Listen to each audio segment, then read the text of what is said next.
नमस्कार। उत्तर प्रदेश की खबरों में आपका स्वागत है और मैं आपके साथ प्रिया बिस्ट। बुलेटिन की शुरुआत करते हैं। अयोध्या धाम में दक्षिण भारत के प्रमुख संतों की प्रतिमाओं का अनावरण कार्यक्रम का आयोजन किया गया, जहां वित्त मंत्री निर्मला सीतारमण और सीएम योगी आदित्यनाथ ने कार्यक्रम में शिरकत की।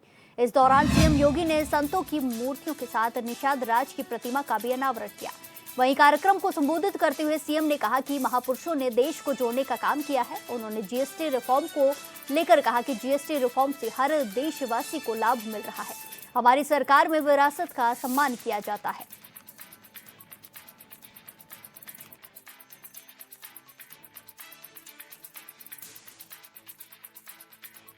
श्री पुरंदरदास महास्वामी और शरणांचल कवि महास्वामी के सभी भक्तों अनुयायियों को हृदय से बधाई देता हूं कि जो इन तीन पूज्य संतों की भावना थी और दक्षिण भारत में उन्होंने 15वीं सदी से 18वीं सदी तक श्री राम भक्त के प्रचार प्रसार के लिए अपना पूरा जीवन समर्पित किया,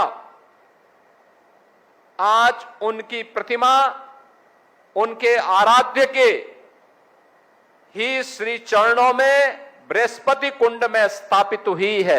इसके लिए आप सभी को और देश और दुनिया में फैले हुए सभी इन तीनों पूज्य संतों के अनुयायियों को मैं हृदय से बधाई देता हूं। उन सबके प्रति अपनी शुभकामनाएं भी देता हूं। यह अवसर हमारे लिए देश के यशस्वी प्रधानमंत्री आदरणीय नरेंद्र मोदी जी के एक भारत श्रेष्ठ भारत के अभियान को आगे बढ़ाने का एक महत्वपूर्ण अभियान है। आप याद करिए, एक भारत श्रेष्ठ भारत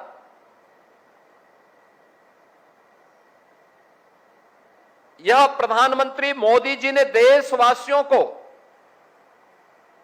उत्तर से दक्षिण तक, पूरब से पश्चिम तक पूरे भारत को जोड़ने के लिए हमारे पूज्य संतों ने,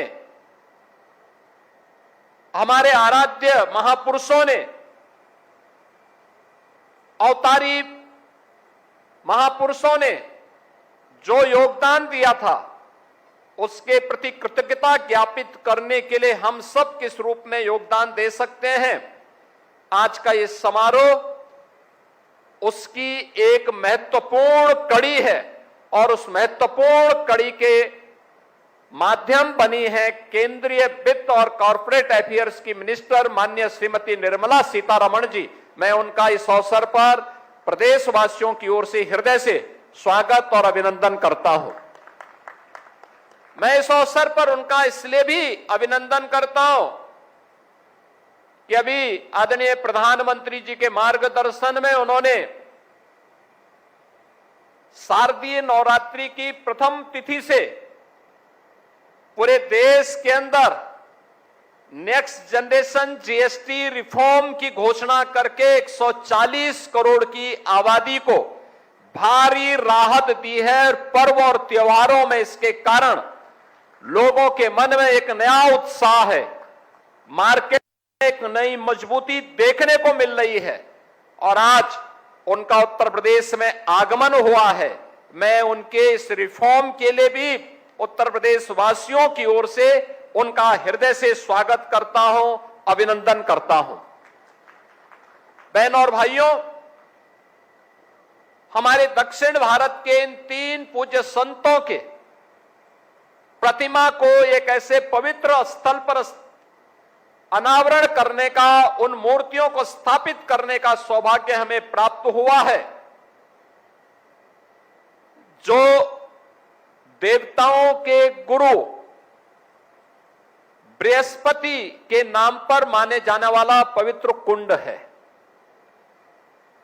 हर बृहस्पतिवार को यहां पर श्रद्धालु आकर के स्नान करता है और मार्गशीर्ष की शुक्ल पक्षमी की पंचमी को तो विशेष रूप से वहां पर एक आयोजन होता है।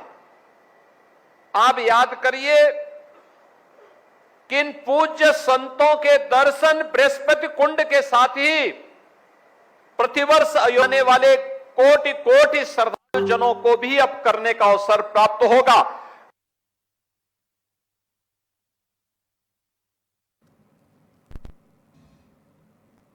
इसी के साथ खबरों में आगे बढ़ते हैं। झारखंड में 50 करोड़ रुपए के टेंडर घोटाले को लेकर सियासत गरमाने लगी है।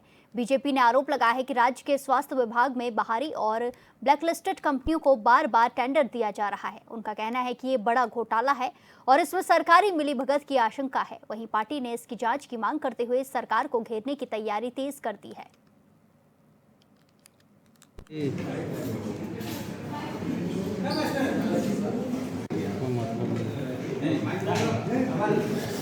हेल्थ डिपार्टमेंट में एक हम लोगों ने 50 करोड़ का जो घोटाला होने जा रहा है उसको पकड़ा।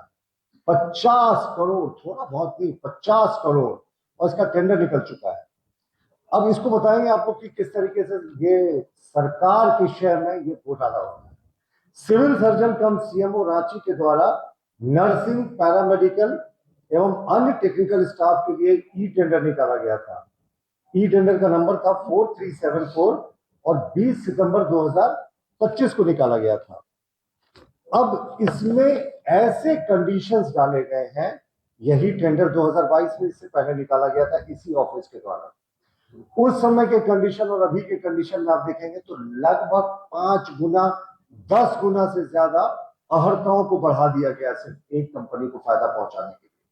और 2022 में जो टेंडर हुआ था सिर्फ 1 वर्ष के लिए हुआ था, लेकिन सरकार ने एक्सटेंशन दे दे के 3 वर्षों तक एक ही कंपनी को जोड़ कर रखा। अब आपको देखना होगा कि सबसे बड़ी बात है कि माननीय मुख्यमंत्री जी हेमंत सोरेन जी और माननीय स्वास्थ्य मंत्री इरफान अंसारी जी हमेशा झारखंडियत की बात करते हैं, आदिवासी मूलवासी की बात करते हैं। फिर दोनों माननीयों से हमारा प्रश्न होगा कि ऐसा टेंडर आपकी सरकार ने क्यों निकाला है जिसमें मैं दावे के साथ कह रहा हूं, चैलेंज कर रहा हूं कि झारखंड की कोई भी कंपनी। इसी के साथ खबरों में आगे बढ़ते हैं। झारखंड सरकार की नई दिशा, एक नई पहल, आत्मसमर्पण और पुनर्वास नीति से प्रभावित होकर माओवादी दंपति शिवलाल और सरिता ने पुलिस के समक्ष आत्मसमर्पण किया। दोनों ने पुलिस अधीक्षक, उपायुक्त, सह जिला दंडाधिकारी, अपर पुलिस अधीक्षक और अन्य पदाधिकारियों की उपस्थिति में आत्मसमर्पण किया। पुलिस के मुताबिक शिवलाल 2017 में नक्सली संगठन से जुड़े थे। शुरुआती सालों में उन्होंने संतरी और रसोई के रूप में कार्य किया था। बाद में उन्हें माओवादी कमांडर करम दा उर्फ विवेक का अंगरक्षक बना दिया गया। साल 2022 में उन्हें एरिया कमेटी सदस्य का पद मिला। संगठन में रहकर उन्होंने विस्फोटक और हथियार छिपाने जैसी कई नक्सली गतिविधियों में भाग लिया।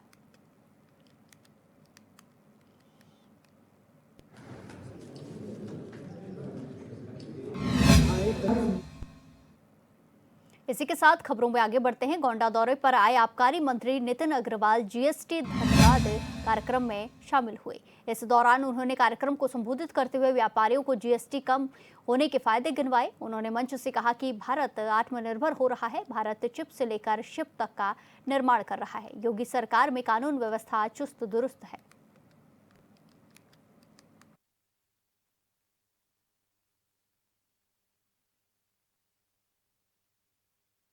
देखिए, इस तरीके की हिमाकत जो लोग कर रहे हैं और जो इस तरीके का या तो कोई बयान दे रहा है या इस तरीके की जो हरकतें कर रहा है, ठीक है। अब देखिए, आप देखें कि पिछले 7 वर्षों में, 7.5-8 वर्षों में योगी जी ने अपनी सरकार में लॉ एंड ऑर्डर को बना के रखा है।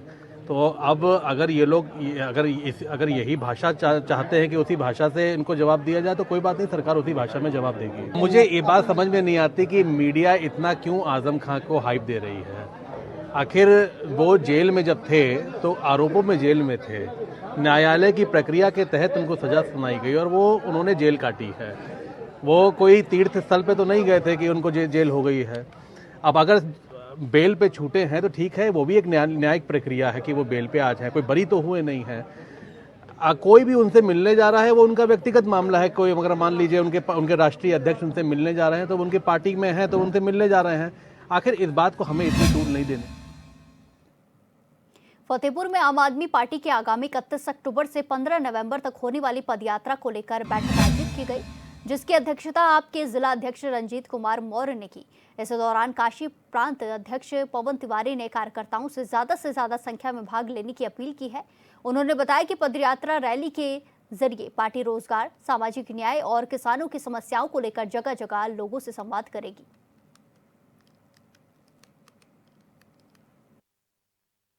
आगामी 31 अक्टूबर को लौह पुरुष की जयंती पर माननीय सांसद संजय सिंह जी की अगुवाई में एक रैली का आयोजन किया गया है लाल पत्थर गिरजाघर के पास प्रयागराज में 31 अक्टूबर के दिन। उसके बाद हम लोग संगम से लेकर सरयू तक 200 किलोमीटर की पदयात्रा इलाहाबाद से चलकर फैजाबाद तक, अयोध्या तक हम लोग करेंगे, जो 15 नवंबर तक समापन होगा। जगह जगह हम लोग पदयात्रा में रुकेंगे, संवाद करेंगे। पदयात्रा का मुख्य विषय है रोजगार दो, सामाजिक न्याय दो।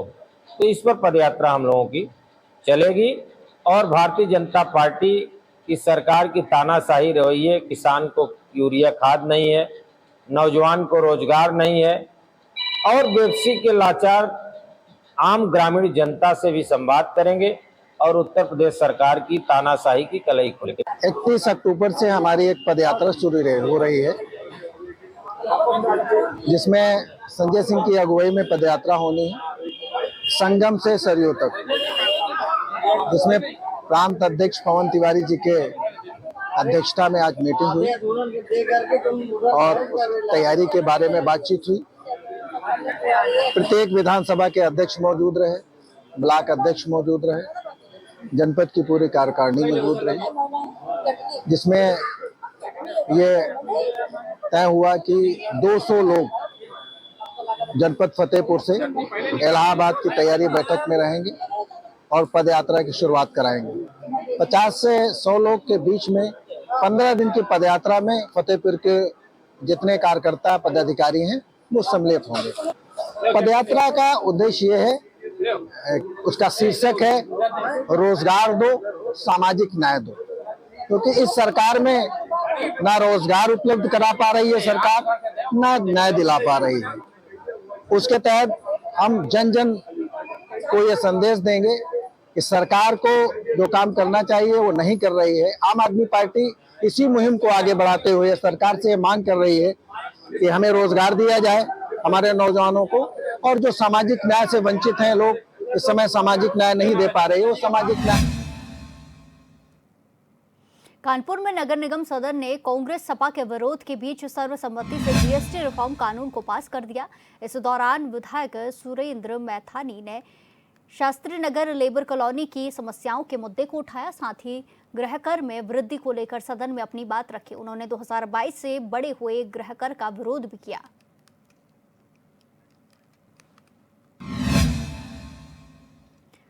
संभल के मल्लीसराय इलाके में अवैध निर्माण के खिलाफ प्रशासन ने बड़ा एक्शन लिया है। एसडीएम विकास चंद्र के आदेश पर धारा 10 के तहत नक्शे के विपरीत निर्माणों पर बुलडोजर से कार्रवाई की जा रही है। मौके पर एसडीएम ने कहा कि अवैध कब्जे के मामले को बख्शा नहीं जाएगा।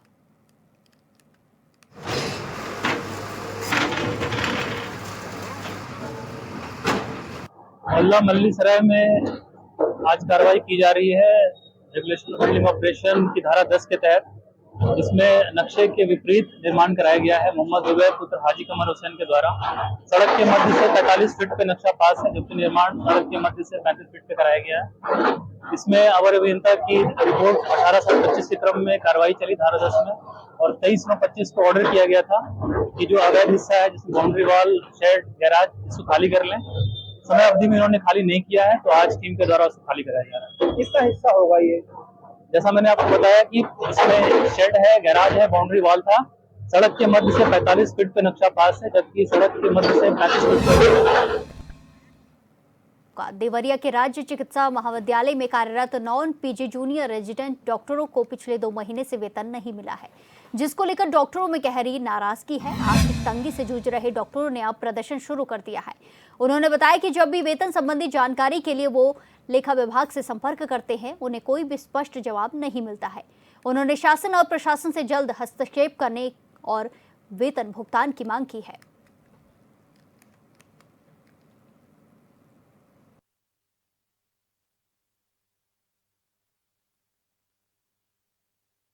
कि 2 महीना हो गया हमें काम करते हुए, अभी तक हमें कोई सैलरी नहीं दी गई। जब हम पूछने जाते हैं तो कहते हैं कि कभी ग्रांट यहाँ फंसा है, कभी ग्रांट वहाँ फंसा है। यूपी के सारे कॉलेज में सैलरी दी जा चुकी है। हमारा अगस्त का सैलरी ये कहते हैं कि 30 सितंबर को भेजे हैं, और अब कहते हैं कि 15 अक्टूबर को आएगी, कि नवंबर में आएगी, कोई पता नहीं है। बिना सैलरी के हमसे काम कराया जा रहा है। हम लखनऊ में पढ़ते थे, हम यहाँ ये सोच के आए थे कि कम से कम सैलरी तो टाइम से मिलेगी, लेकिन यहाँ हमें सैलरी ही नहीं दी जा रही है।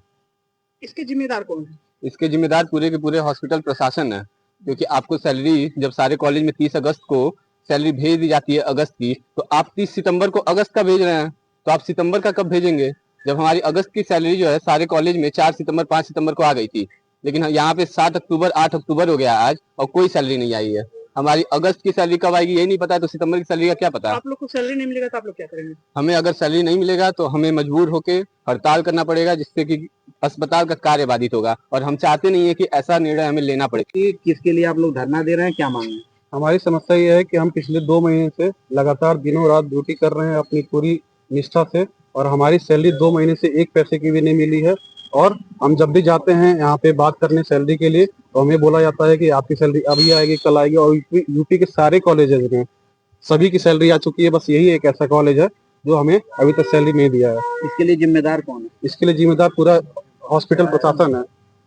आपका सैलरी आखिर में कहाँ रुका हुआ है? ये बताने के लिए कोई तैयारी नहीं है। कभी कह रहे हैं कि लखनऊ से रुका है, कभी कह रहे हैं कि प्रिंसिपल सर से रुका है, कभी कुछ और बता रहा है।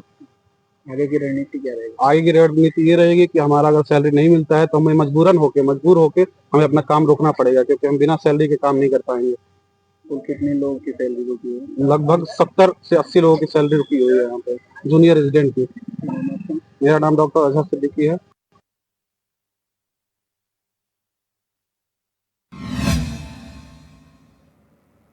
कानपुर में हरकोट बटलर टेक्निकल यूनिवर्सिटी से अनुशासनहीनता का मामला सामने आया है, जिस पर विश्वविद्यालय प्रबंधन ने 11 छात्रों को मिड सेमेस्टर से निष्कासित कर दिया है। बताया गया कि सीनियर छात्रों को नमस्कार न करने पर छात्रों के 2 गुटों में नशे में जमकर मारपीट की हुई। सभी छात्रों को अगले 15 दिनों तक यूनिवर्सिटी कंपाउंड में बागबानी करने की सजा सुनाई गई है। स्टूडेंट अफेयर के प्रोफेसर अलक कुमार सिंह ने बताया कि जांच में प्रथम दृष्टया 11 छात्र दोषी पाए गए हैं। उन सभी पर निष्कासन की कार्रवाई की गई है। इनमें से 7 छात्र 3rd ईयर और फाइनल ईयर के 4 छात्र हैं।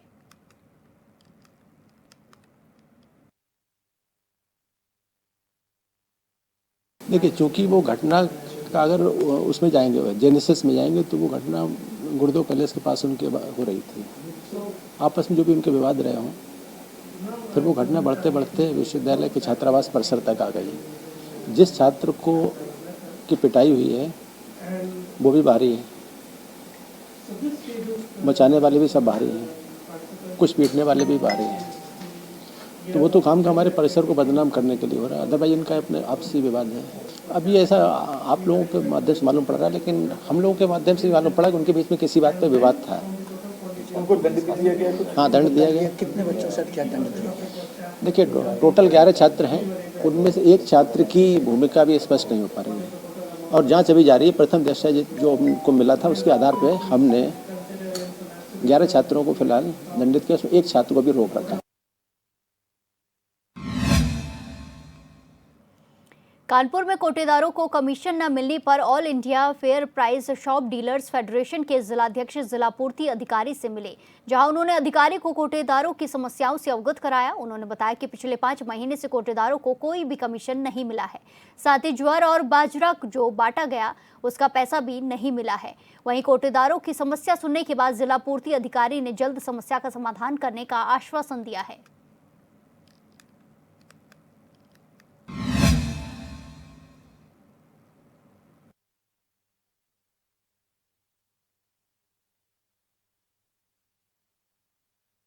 मेरा नाम अरुण कुमार मिश्रा है और मैं all India fair price shop dealer federation का कानपुर जिला अध्यक्ष हूँ। आज ज्ञापन डीओसी साहब को संबोधित था, क्योंकि हम लोगों का पिछले 5 माह का कमीशन लगभग नहीं आया है और कोटेदार की आर्थिक स्थितियां गड़बड़ हो रही हैं। और जुंडी बाजरा जो बांटा गया था, ज्वार बाजरा, उसका भी पैसा नहीं आया लगभग। उसका तो शायद मेरे ख्याल से ज़्यादा समय हो रहा है। और अभी इसी संबंध में वार्ता की गई, ज्ञापन दिया गया, तो डीओसी साहब द्वारा आश्वासन दिया गया कि संभवतः 2-4-5 दिन के अंदर कमीशन आ जाएगा। कोटेदार थे, आए थे लोग ज्ञापन देने, इनका जो है जुलाई अगस्त का कमीशन का पैसा अभी पेमेंट नहीं हो पाया है। तो उसके संबंध में बताना चाहूँगा कि हमारे स्तर से इनके पेमेंट के संबंध में जो भी कार्रवाई करनी थी कर दी गई है और SRO स्तर से भी अग्रसारित कर दिया गया है। हमें लगता है कि 1 से 2 दिन में इन लोगों का पेमेंट खाते में आ जाएगा।